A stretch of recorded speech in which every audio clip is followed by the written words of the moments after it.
What's going on, good people? How is everyone doing today? It's your boy Alvin, and it is Friday, December the 3rd, and it is Christmas time, ladies and gentlemen. Yes, it is. It is Christmas time, and everybody, including me, we're getting in the spirit. How is everyone feeling tonight? Hopefully, very well. Well, welcome to another episode of He Said, He Said, He Said. A look at the world from a seasoned Black man's perspective. Thank you all for joining us tonight. This is going to be a very, I'm going to say spicy show because, we have talked about certain topics like this before on, our show called Post-Pandemic Dating. We also did To Date or Not to Date. And even if you throw our show, I'm going to say on triggers in there because, they come up in relationships too. We have talked about it, but tonight we have a very special guest, and he is here to talk to you for our show, Professional Matchmaker, ladies and gentlemen. Statistics have shown that a lot of people are having different experiences adapting to this new way of post-COVID dating. The practical approach to online dating is not cutting the cake, and many of you are now turning to professional matchmakers to find that special someone. Dating coaches help you to understand yourself better and provide valuable insights into who you are at your deepest level. Understanding your individual needs, communication style, attachment style, hardwire inner workings set forth the path for dating success. So if you are considering looking for that Mr. or Ms. Right, you are in the right place, ladies and gentlemen, because again, we have our special guest, Lamont White. He's a dating coach with betterwaytomeet.com. And we got a show for y'all tonight. So sit back. I know a lot of y'all have been sending in comments and, clicking like and saying that you're going to join the show tonight. So I hope you are on here because you do not want to miss it. So let me move this train ahead and bring on, the spices of my life, Mr. Saladin there and Mr. Vash Bodie. Yeah, that's right. That's right. You a spice. You a spice. Hey guys. Hey guys. Hey y'all. How It's you good doing? to see you. I don't mind being a Spice Girl tonight. Are you a Spice Girl tonight? Yes. Speaking of Spice Girl, real quick, did you see Annie last night? I did not. Did No. you? I did. Don't judge me. Yes, I did. I did see Annie last night. But isn't one of the Spice Girls, ex-Spice Girls on that show, the Masked Singer? Is she one of them? Is she a Spice Girl? She's not a Spice Girl. She's a Pussycat Doll. A Pussycat Doll. Okay. Yeah, Nicole Scherzinger.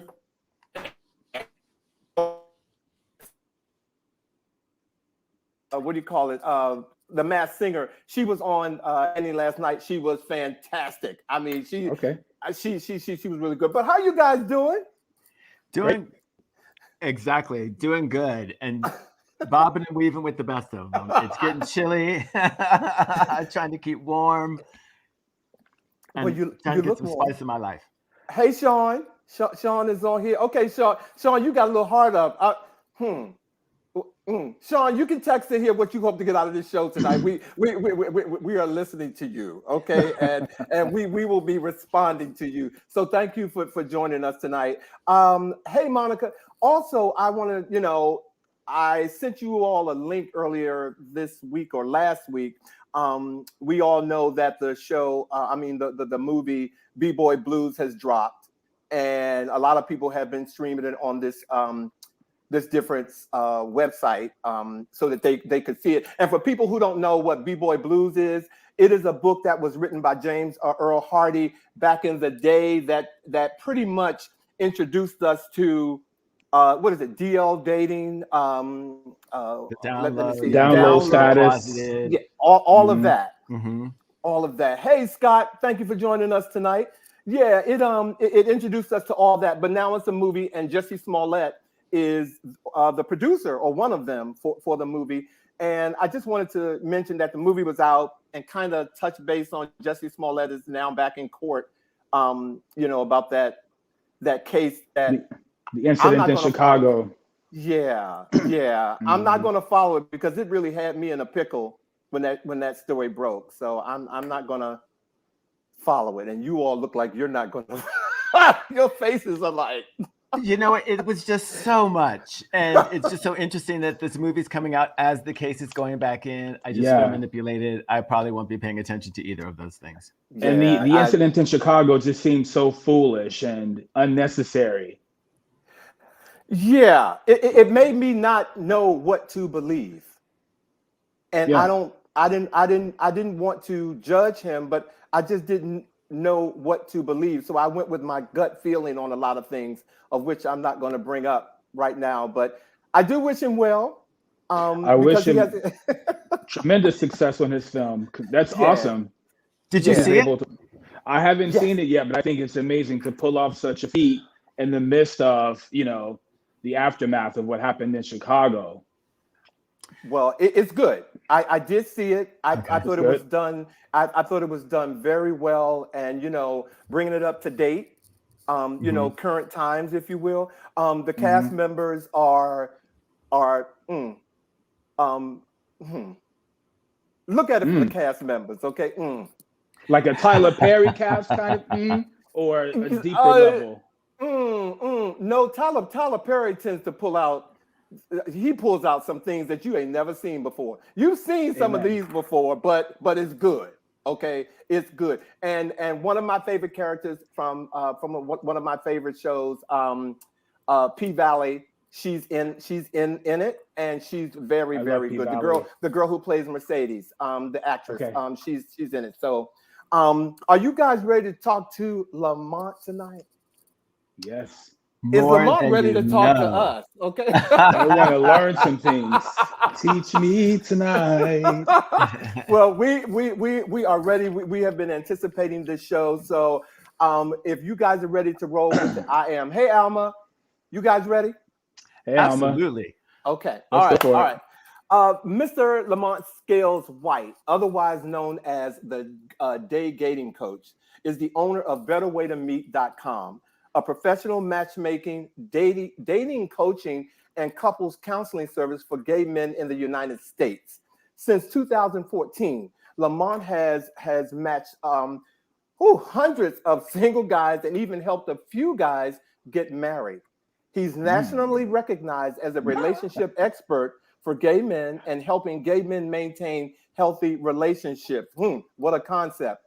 Mr. White is also the host of the new show, Shoot Your Shot Wednesdays, where single guys answer insightful, funny, and spicy questions about being single. And it's all live on Instagram. And you guys got to catch it if you haven't, because sometimes it's hilarious. And so, but it will open your eyes to some things.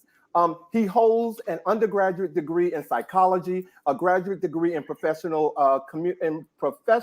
community counseling, and is a certified matchmaker with the Matchmaking Institute. Pull it together. That's right, Lamont. He lives in Atlanta with his husband and two nephews. And I'm going to add one more thing to this introduction. He is a triplet, you all.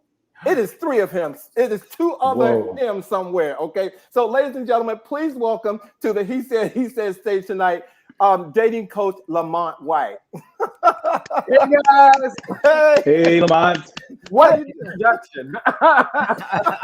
Hey, it's all you. It is all you, man. Thank you for being here. Tell me why I'm a triplet. Oh, I wasn't supposed to do that? I'm joking.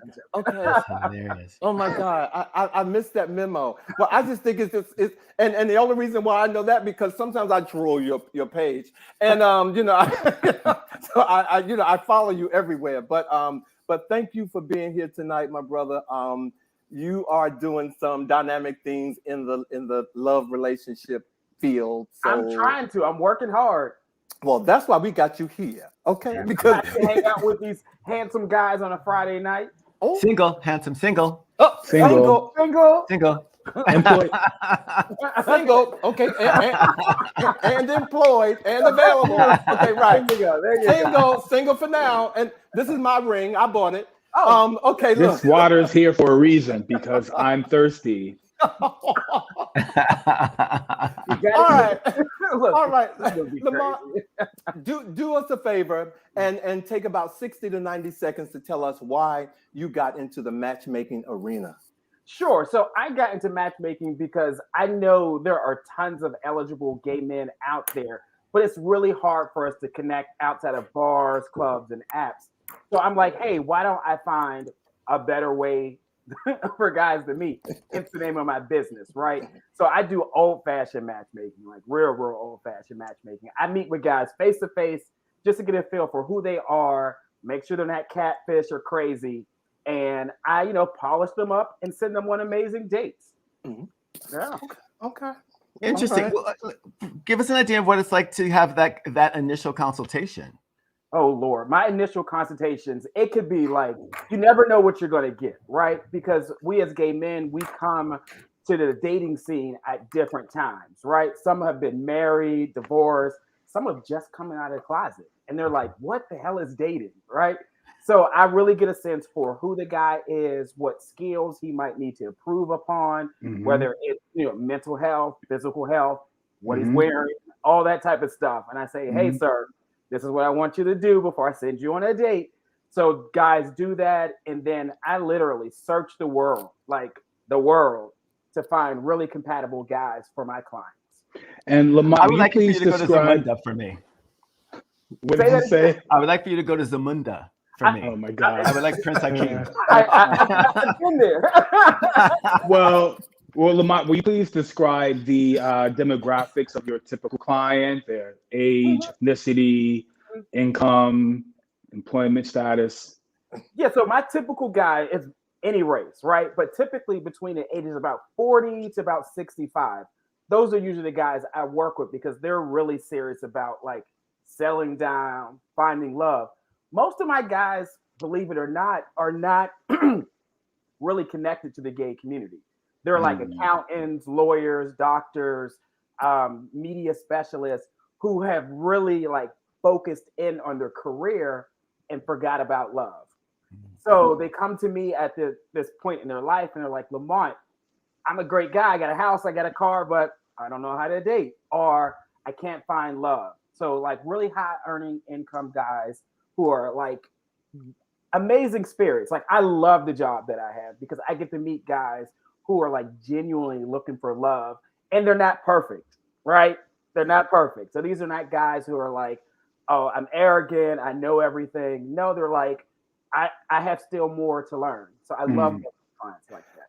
And I'm gonna go out on a limb here and I'm gonna plug Lamont right now because I have never been a client of Lamont's, but Lamont doing his searching and matching, I was one of the people who he called to connect me with someone that is a client of his. And so I am fully aware of his management style and how he runs his business from another side of being the person who he approached to I guess to connect or to match with someone else. And that's all I'm going to say, ladies and gentlemen, right now. But and I'm going to keep it moving to the next question that I'm sure is ready to be asked. I want That's to see your interesting. shoes because certain types of professions, the guys have very special kind of shoes. Let me see your shoes. I'm just What? No, but I'm really curious. What are guys really looking for in a potential partner? So I have thanks for reading my resume. So like I've done the research of what gay men really want, like in a relationship.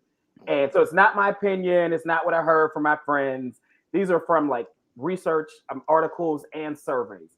Most gay men, and I'll say most gay men. So when I say most, that means there's a small portion that it doesn't apply. Okay. So don't kill me when I say this. All right. You're looking for a guy to be attractive. Like, and that beauty is in the eye of the beholder. But most guys want you to really be taking care of yourself. So if you let yourself go, like you stop taking your medicine, you stop drinking water like Saladin does, like if then you're going to be less marketable. So take care of yourself, health-wise. Also, guys are looking for independence. Mm-hmm. You can take care of yourself. Enter the choir. Sing. Another guy doesn't want to take care of you. They want you to, you don't have to be rich, but you should have some savings. You should be able to take me out on a date, and it's not an issue. So independence is key. Also, masculinity. Most gay men like some level of masculinity and some level of confidence. Mm-hmm. If you don't like yourself, how can you expect another guy to be into you? So it's that self-worth, of making sure you love yourself, you're confident, and that exudes from you. You could be like a 6, but if you're confident, that takes you up to a 9 or a 10, right? Facts. Absolutely. Also, gay men, I'm telling you, confidence, not arrogance, but confidence. Confidence, right? Confidence, And some yeah. swag. You want some swag. Mm-hmm. Like, yo, what's up, bro? How you doing? Right? Like that. Look, Vash is smiling. Well, He's would that also speak to men having to have some type of social skills? Yes. Like, hello, how are you, handsome? I would like to take you out on a date. Or, there's a hiccup that happens and you articulate that and you just don't go ghost, right? Right. Mm-hmm. Yeah. And the last thing, really important for gay men, really is sexual compatibility, right? We like to know, how do you get down when we get down, right? And that has to work really well for us.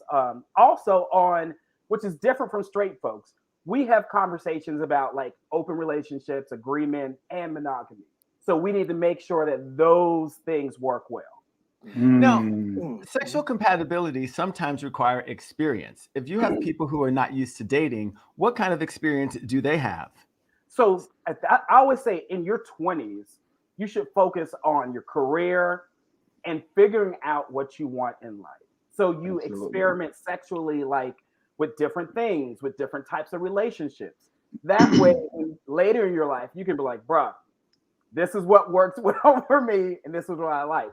If you haven't done that work, you need to get out in the field and experience things. So practice makes perfect. I will say that. It's okay to put yourself out there, date different types of guys. Don't be focused on, he has to be 6'4", 180, light skin. No, get you a dark skinned man who's like 5'9". See what it works out. Mm-hmm. Yeah. And Lamont, what are some of the key challenges that men face in the current environment? Love in the time of Corona. Ooh, yeah. Are you vaccinated? Are you wearing a mask? Of course. But I think gay men, we have been navigating, STDs, HIV for decades. So navigating COVID has been easier for us because we're used to asking those types of questions. Mm-hmm. What I have found is most guys are on the apps are having more conversations before they actually meet each other. So it kind of delays some of those, random hookups or interactions. Right. So Lamont, having said all of that, and based on the demographics of your clients, where they live, what state or whatever, does that dictate how you recommend how they should attempt to meet great dates, period? Very, very much so, because there are guys, like if I'm working with a guy in New York, my recommendation for a guy that lives in Jackson, Mississippi is going to be totally different, right? Mm-hmm. New York, you can get out and go to bars, clubs. You can probably go to the grocery store and pick a guy up. You can't do that in Jackson, Mississippi, right? So I'm going to recommend either matchmaking or actually using a dating app, putting your face out there, putting quality pictures, like your face, not your and other stuff, right?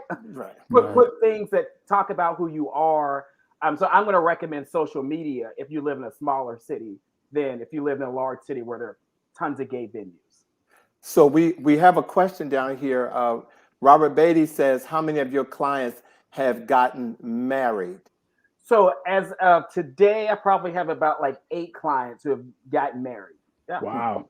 Yeah. Okay. Hey, look, that's a milestone in this culture. Okay. That absolutely has not been around for even 10 years yet. Exactly. Right? Exactly.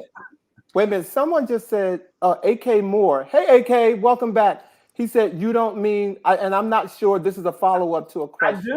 do. Okay. AKA, yes. I feel like, so I think guys are using Grinder, Jack all the wrong way. I'm on a mission to change how we use it because if you're putting, wait, what can I and can I not say on this? Say everything. No. Let me see. I'll color it. I'll color it. If there was a cliff, don't jump. I won't Okay. jump. Okay. No, I won't jump. Okay. If you are putting eggplants and peaches out, those types of pictures, of course you're just going to get hookups. If you literally like, and I have dating coaching clients who pay me to teach them how to date on apps and social media. They do what I say and they go on dates. Right. Wow. Right. Well, look, What do you tell them? Right. You're like, what are you doing? I will tell you, have to put yourself out there and you have to use it a different way. If you use it as a hookup app, that's fine. No shame. Have fun. But if you want to use it to find love, there are different steps that you have to do so you can. And it's 100% possible. A lot of guys get married. But aren't those apps sex apps in nature? So are they appropriate platforms to go to if you are looking for love? I'm telling you, I put my I don't dating agree coaching with that. clients on them. They go on dates. Yesterday, I had a dating coaching client. He went on 4 dates within 4 weeks from the app. Well, and I'm gonna Like, say out of the house, not Netflix and chill. well, we had Wink, we had a couple on actually that have started their own company called Bottled Up. We had them on, and they met on a dating app, and one of those apps that other people will look at as something that's used in ways that probably they haven't taken the time to use in a better way. And they are, I mean, they are thriving, and I give them props. But we had them on the show, so they spoke to what you just said. And you can find love on a dating app if you learn how to use it. But if you go on there thirsty and wanting to use it for that, just be honest about it. Just be honest that you're looking for a quickie, and you just want to just be honest about it and let it go. Lamont, you also said something earlier that Vash touched on. Vash touched on it earlier, and you spoke to it. What would be your advice to those who have experienced trauma such as rape, sexual assault, or molestation from past experiences, but they're afraid to get back out there? How would you coach them? Definitely find a really good therapist, definitely a sex therapist. That way, and some of us feel like, oh, therapy is, is a stigma, but you'll get a fitness trainer or you'll get a dietitian. Work that stuff out that's going on with you. Get a really good sex therapist that can help you overcome some of that. Because I have guys who come to me for matchmaking services who have had that background. And I'm like, bro, I can't put you in front of a guy right now. Will not do that to you or the guy. I'm not going to waste anybody's time. Take like 6 to 8 months, invest in your mental health.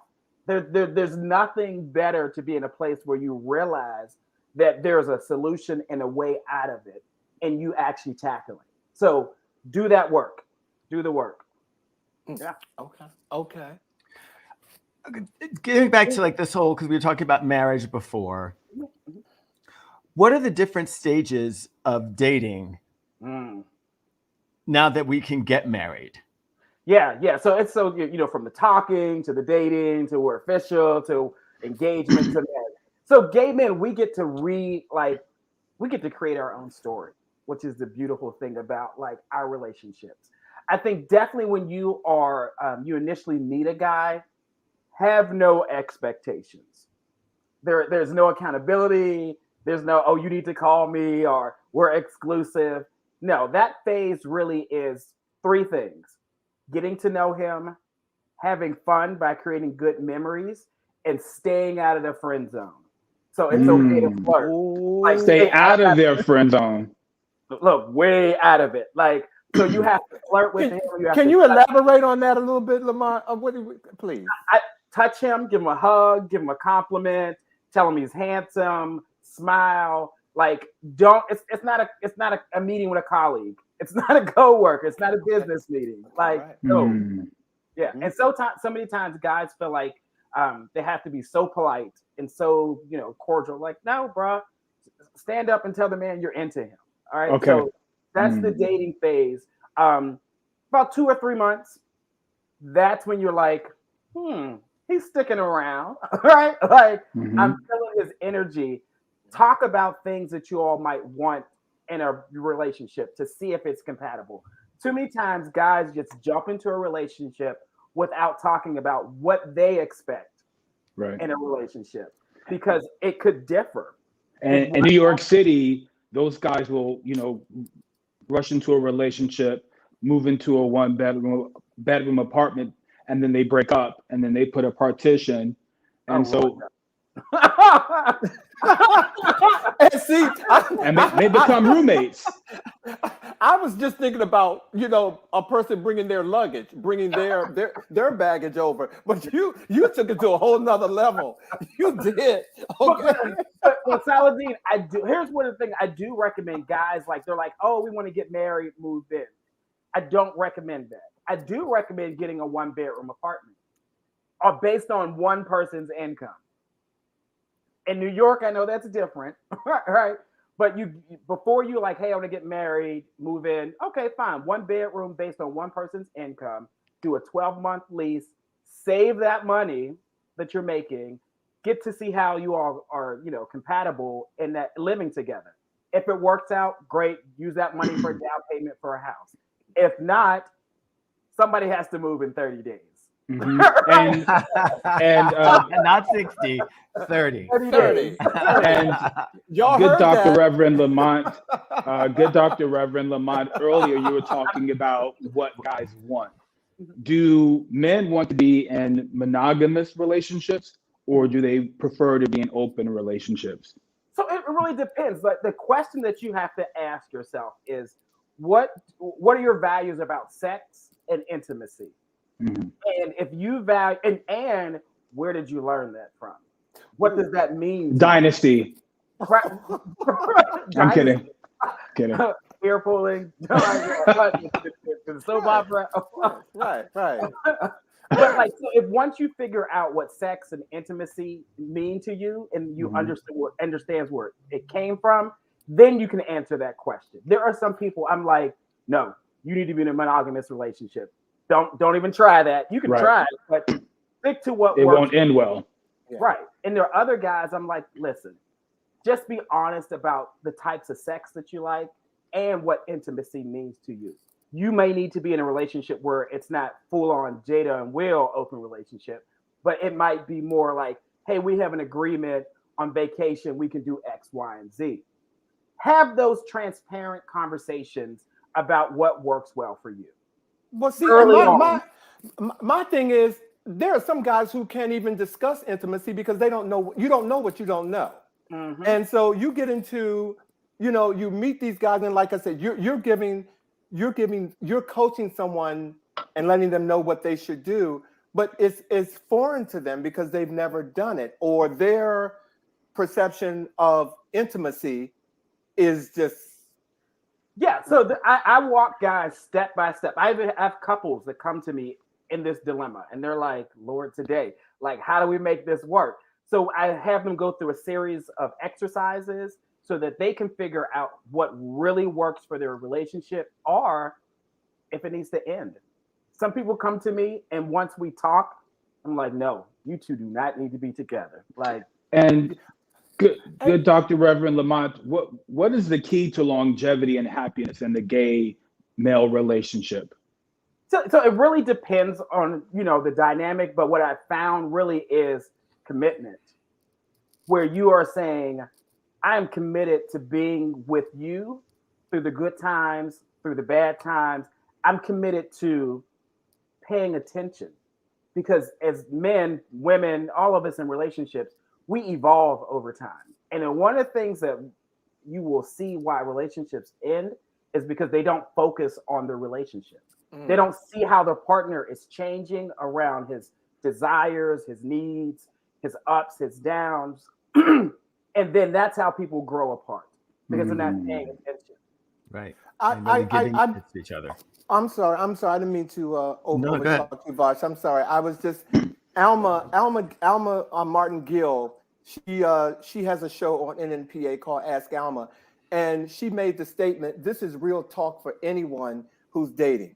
So I want to thank you for saying that, Alma, because yes, we're talking about men dating, but we know that we have an audience that is very diverse here. So Indeed. please hear what Lamont is saying, ladies and gentlemen, because it just doesn't apply to gay men. That happens to be Lamont's, and Lamont, you can stop me, his specialty. It is my specialty, but funny enough, it's so funny.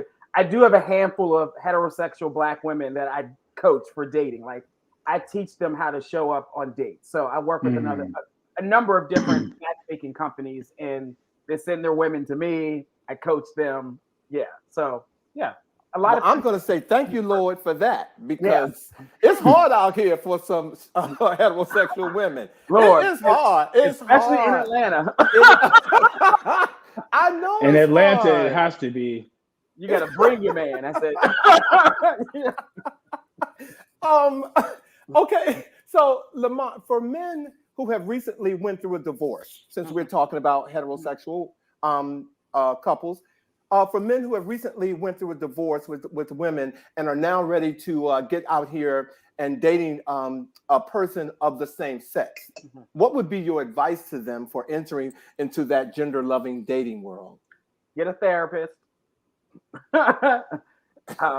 Reconcile your beliefs about what God says about your sexual orientation, right?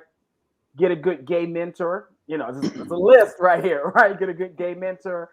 And then take maybe 2 years just to date, experience different gay groups, softballs, organizations, so that you learn more about the culture. Going to the gay club is just not the gay community experience. Right.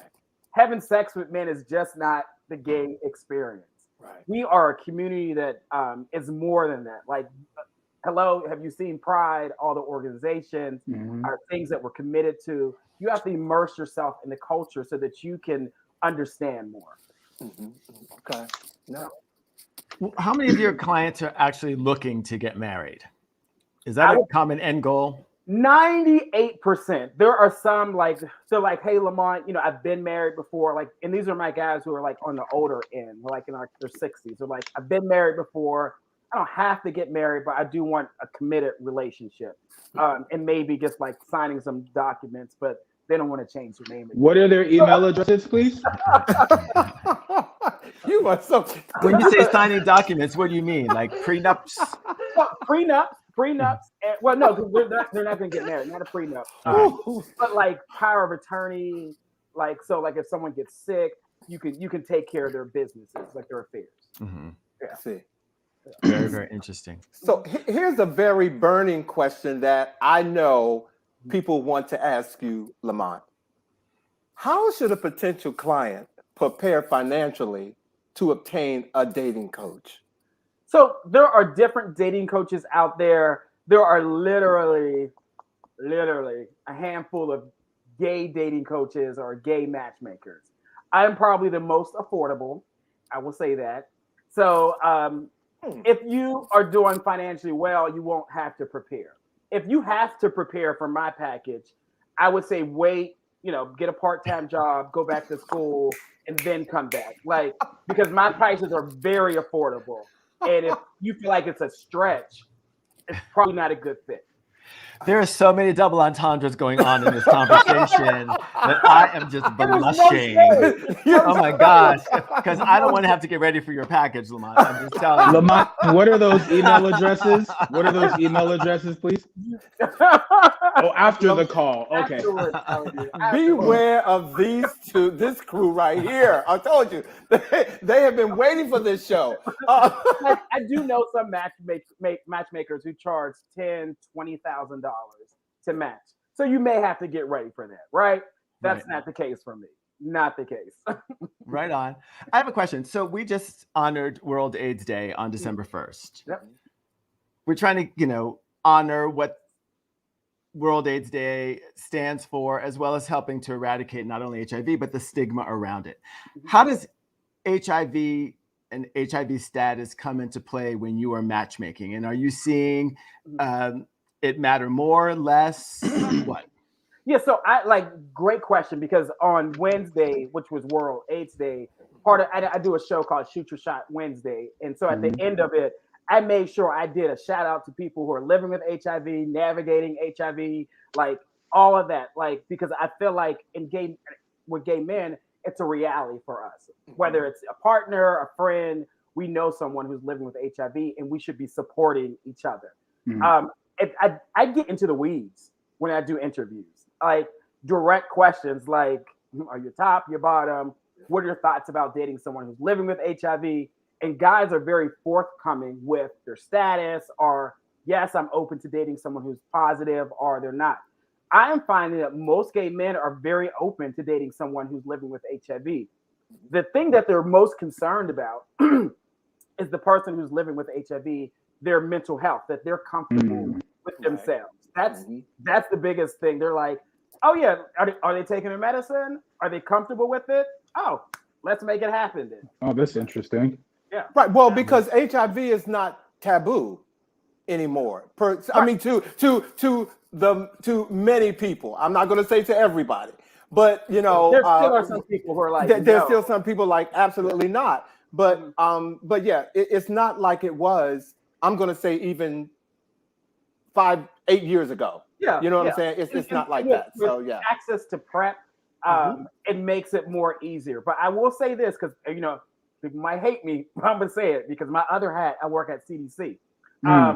The black gay men have not achieved viral suppression at the rates of white gay men, right? And access PrEP at the same as white gay men.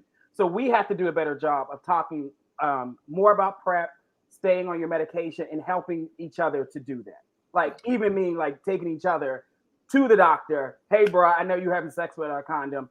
Get on PrEP. Right. Yeah. Well, thank you for doing that, because that's really important. And Rudy Miles says, so is you equals you even a conversation? And you equals you means undetectable, means untransmittable. It's definitely a conversation. Like even on like the dating apps where I talk to my clients about using some who are living with HIV, I say put it out there. I say complete that full profile so that people know what they're signing up for. Yeah. Right on. Right on. What was this? I see another question. I think he changed it. He said the fear of contacting of contracting HIV is very low. Well, yeah, it's very low if you're dating someone who has managed their care. You know what I mean? But if you get someone who's in denial, we all know denial kills. And so if you're in denial and you're not getting, you're not under a doctor's care and you're not managing it, yeah, you're going to pass it on to somebody. So, like you just said, manage your health, take care of yourself. I have a question. It just came out of somewhere, and I got to ask you this, Lamont. Okay, Lamont, scenario. We all know that couples bringing other people into their relationship is becoming popular these days. If one client came to you and said, I'm ready to date, but I want it to be a couple, how would you maneuver something like that? You said you wouldn't tell. Huh? You said you wouldn't tell. I told you I was going to ask it my way. Okay. I'm sorry. And just be quiet before I throw that, one of them books come off that shelf and accidentally hit you. Fellas, we have a show to do. We'll be here until midnight. Break it up. So yes, if a client comes to me and say he wants to be matched with a guy who's open to being in an open relationship. He wants to be matched with a couple that is seeking a throuple. He wants to become a throuple. Yeah, I don't search for couples. I search for singles. So I would probably, like, I have guys who sign up for the service who say that they're open to being in an open relationship, and I would match them with a single. But I don't search for couples to add a third to. maybe that should be a package I offer. We'll see. Okay. Let me see your shoes. Okay, We'll charge you a fee. Alvin King has introduced it to you because they're out there, and because I know a few You know that's couples. I'm not putting y'all on blast, but because of where they are in their life, and I'm not judging the dichotomy of their relationship, it is comfortable for them. They are at a place in their life where bringing a third person into their relationship is what they want. So I would. And is that the inevitable route for gay men in a long-term relationship? Right, I would do it. I would do that only if it was to be in a relationship, not just a hookup, because I don't want to be an escort service. Like I feel like I would go to jail for that. Like, Right. Yes. Wait a minute. Well, and The that's Atlanta, what sir. I mean. No, I mean there are quite a few couples that have done this for the sake of relationship, not so someone could be their house boy or anything like that. It is legit, and I mean they are actually married. Yeah, they even marry the person. Yeah. It So, takes a lot of communication in a relationship to be able to Absolutely. get to that point. So, I mean, I know a few thruples as well, and I just have to say that their relationships in so many ways are so very, very strong prior to bringing the third person in. And then once that third person is in, they continue that level of communication. And it's just really, I find them fascinating and lovely. I see I'd more imagine female truples than I do male. Say that again, Lamont. I see more female truples than I do male. wow. Right. And you know what? I'm glad you said that because that would be my thought also. I see more I had female no idea. couples than male. What does Rudy? Hi, Rudy. I've never met Rudy, but Rudy says some are in someone read that. Polyamorous relationships and don't even know it. Ooh. And Rudy, true. not that I couldn't read it, Rudy. This is a live show, and I'm not trying to mess up any words today, Rudy. Okay, so just know that. Wow. Very Tyra Banks. So Blue says thruple equal top bottom verse. I can't. Is it so? I can't confirm that. It depends again, and probably all verse. or it could be all of that. And now we are at that cliff, you all. That don't jump. I'm just telling you. Don't jump, Froggy. Jump. Okay, don't jump. But we're at that wonderful cliff that you know what? Yeah, that I knew that we could get to if we kept going.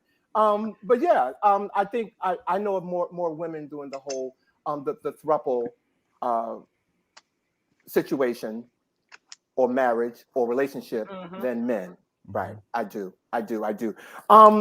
So first, Lamont, how do couples make their relationships fulfilling and long lasting? Yeah, it kind of goes back to what I was saying. You have to focus on each other. Like I think sometimes people get into relationships, whether it's heterosexual, same gender loving couples, and you take each other for granted. Like you don't take each other out on dates. You don't communicate about like your fears, your struggles, your aspirations. You forget to talk about the intimate things with each other. Yeah. So it is literally like, I tell my husband this all the time. I'm like, a movie and popcorn, that's not a date. Jasmine Sullivan says, take a bitch out, right, for dinner. Right? I'm like, let's get out the house, bro. Right. Like, that's a date. So you still have to date your partner. You still have to try to woo him. You still have to try to be like, I'm gonna make him blush. Right. Like if you stop doing that, then your partner then doesn't feel appreciated. Your partner then can start looking for that somewhere else. Right. Seriously. I have a term for that. I have a name. I call them lazy lovers. Okay. Right. I don't step to me if you're a lazy lover. Don't step to me talking about I've never done this and you're not taking no action to try to do it. Right. I'll play a song. Don't do that because chances are I'm not even gonna pull the carpet. What? Right. No, I'm not gonna touch the carpet. I'm gonna walk across it and shut the door.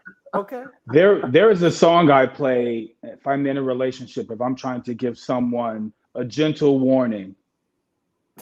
Is it? It's by the Pointer Sisters. A gentle warning. A gentle warning. You gonna make me love somebody else. When I play that. Oh, that's the Jones That's the Girls. Jones Girls. Oh, that's the sorry, Jones Jones Girls. Pardon me. But when I play that, it's like, uh-oh. He's playing No, the Jones Saladin. Girls. No, Saladin. No. Hilarious. So when that happens, you sit him down, but like, sir, what's going on? I miss you. Wait. I'm writing this down, sir. Here are my words. I miss you. I miss the time we spend together. I miss the intimacy. I desire being with you. Not, why don't you take me out? Right. Yeah. Right. We'll start playing the Jones Girls. Right. Be vulnerable, and then come up with a solution. Or you plan the date. Yes. Right. You plan the date.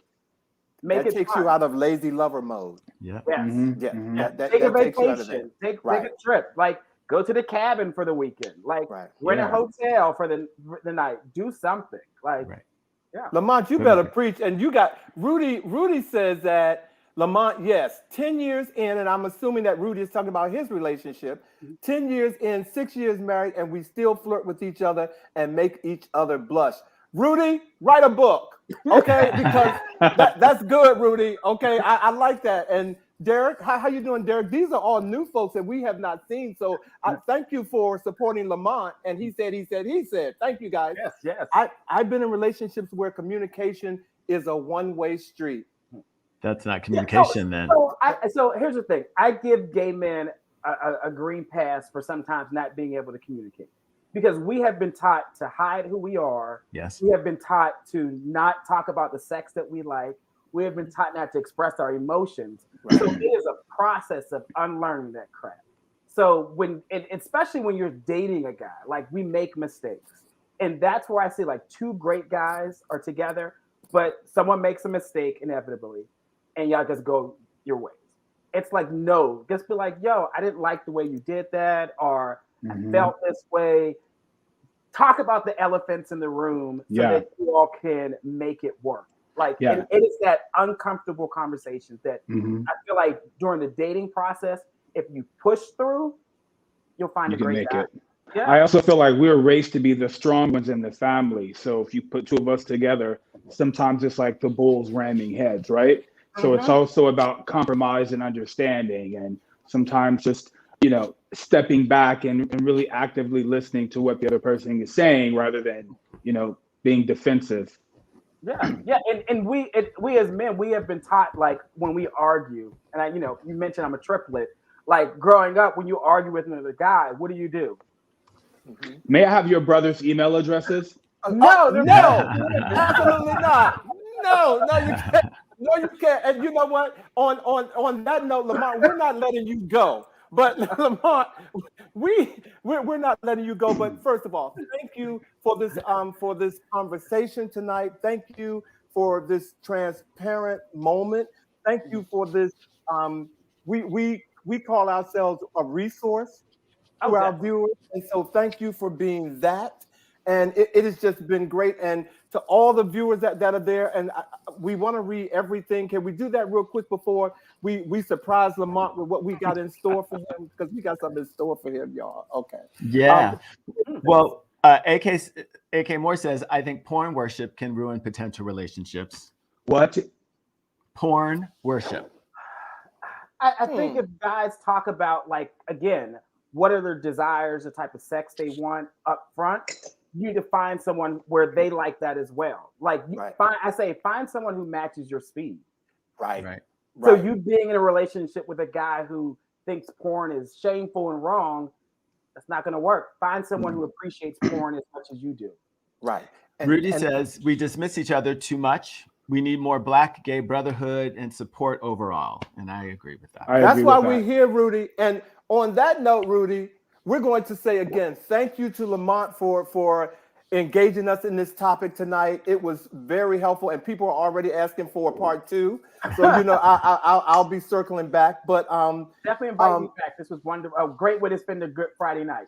We will definitely do that. But we're not letting you go because we asked some viewers to, and we had to look at our time, we wanted to have a segment of the show called Dear Lamont. Oh yes, I'm ready. Okay. For it. Okay. So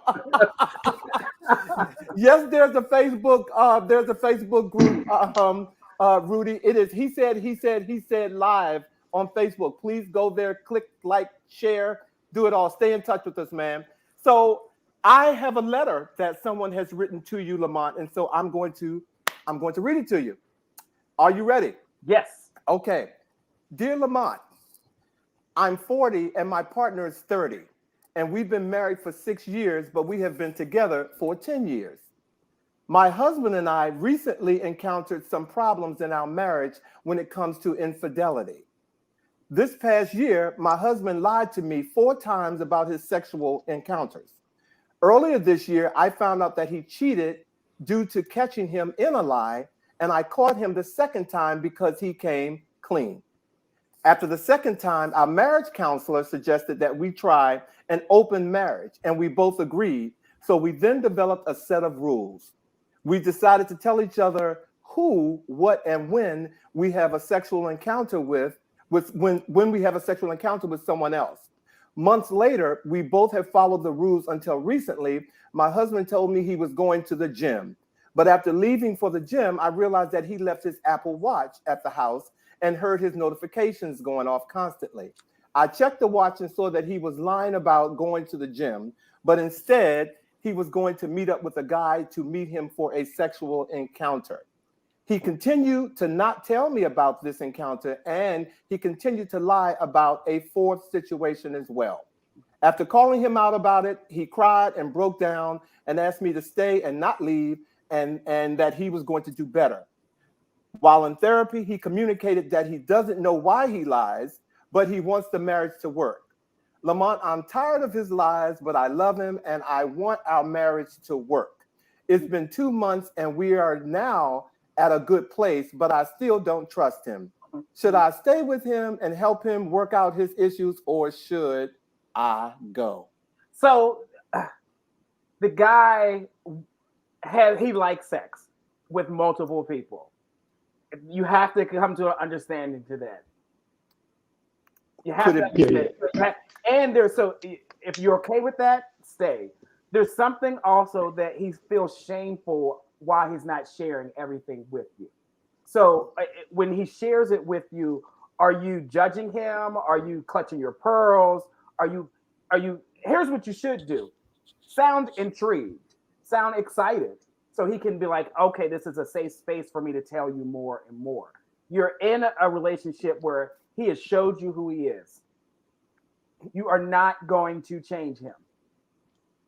If your goal is to change him, you're wasting your time. So just encourage him to share more with you. And it is going to be a process. It's not going to be fixed over a month, 2 months. This will be fixed over a few years, where you all will have hiccups and where you all will figure out more and more how to make it work. But if you want to change him, you should end the relationship now. Mm-hmm. You are definitely a dating coach because I'm like, you were like, keep that relationship. This is how you do it, make the relationship work. It's the lying for me, and anybody who is going to lie to you, that's the big thing for me. But I appreciate that you are trying to keep them together. Well, the thing about it, he's not comfortable about sharing his truth, and the question is why. We as gay men have been taught again. To sex is over here. We don't talk about it. And it's dirty. It's bad. It's not something we should be proud of and express openly. So it's when everybody has sex. Everybody has sex. Even the straight folks should be having sex up in the pulpit and everything like that. Mm-hmm. But, hedonism. Sex is wrong. So it is a process of unlearning. You can't do that over a few months. You can't. Mm-hmm. And that is live. And it's love to be with someone if they want to suddenly become more honest with you and with everything, and to hold that space for them. But I'd rather my partner come to me and tell me I'm interested in having sex with other people or opening up our relationship rather than just starting another sexual relationship with someone or other people. Because I think I would be devastated by news of and confirmation of my partner cheating on me, for me, that would be the end. I would be on the train to Reno.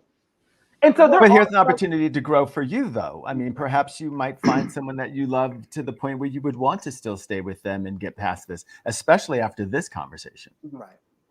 Well, and for some relationships, cheating is not like the end all be all. It could be finances, it could be violence, but it's really about getting to the root of what you desire sexually, and that you can't really learn that until it's time, and your partner will have to feel comfortable to share and say, hey, there are some things I like sexually, but I'm afraid to tell you because you're going to judge me or you're going to leave me if I tell you. Right.